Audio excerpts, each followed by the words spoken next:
This week we started up one of our favorite series, Political Ad Fact Checks. We take those ads that you're seeing all over your TV and we look into which claims are true and which are false and which are just kind of on the edge. We started with two ads focused on the race for Washington's 3rd Congressional District, the rematch race between Representative Marie Gluesenkamp-Perez and Joe Kent. They're running to represent Southwest Washington. If you want to see which parts of their ads are true and not quite true, you can check out the stories on our KGW YouTube channel. This series is always pretty popular, and we're planning to continue it with some other ads from now through Election Day. If you see an ad, by the way, that you want us to look into, send us an email. The address is thestory@kgw.com, or call and leave a voicemail, 503-226-5090. It's also helpful if you can tell us kind of about the time that the ad aired so that we can track it down. Now, one of the questions that we get over and over and over again when we fact check these ads is, wait a minute, how can you, in good conscience and as ethical journalists, allow ads with false information on your air in the first place? It's a good question. Lo and behold, we got that question several times this week from viewers. Marcy wrote in to say, why doesn't KGW verify and fact check these political ads before they're aired on KGW? All networks just want the money, and citizens are not aware networks air ads, whether truthful or not. If it's not true and verified, don't air it.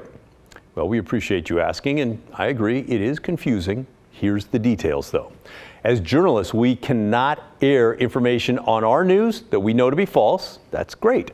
And many commercials for consumer products can't air false information about the product. That's great, too.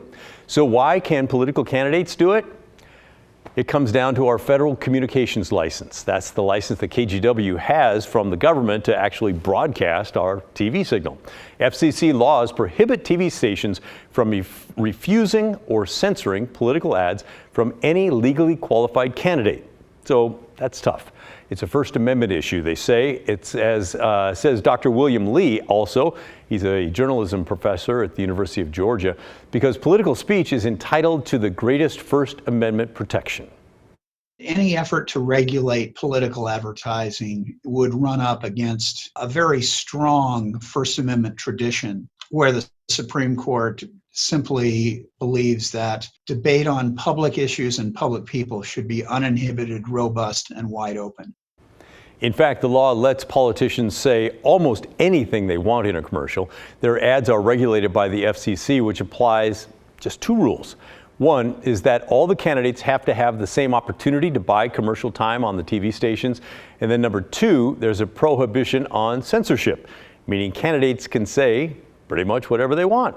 And the FCC generally does not ensure the accuracy of the statements. The idea is that if a candidate doesn't like what their opponent is saying about them, they're free to clear it up with their own ad.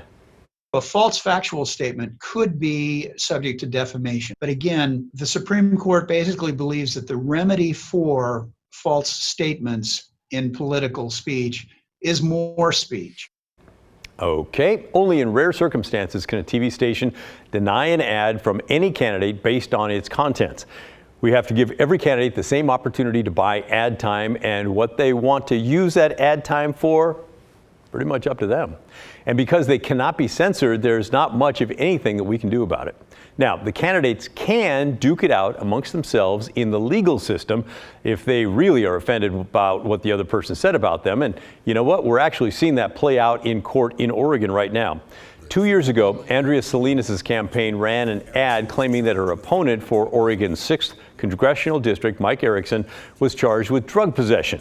He was pulled over in 2016 and arrested, and oxycodone was found in his car, but he was charged with driving under the influence and never charged with drug possession. He said the pill was his wife's.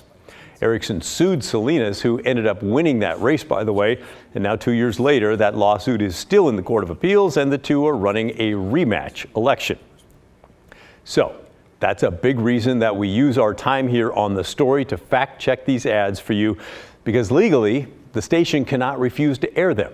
So again, if there's an ad that you have a question about, let us know. We really do enjoy digging into these.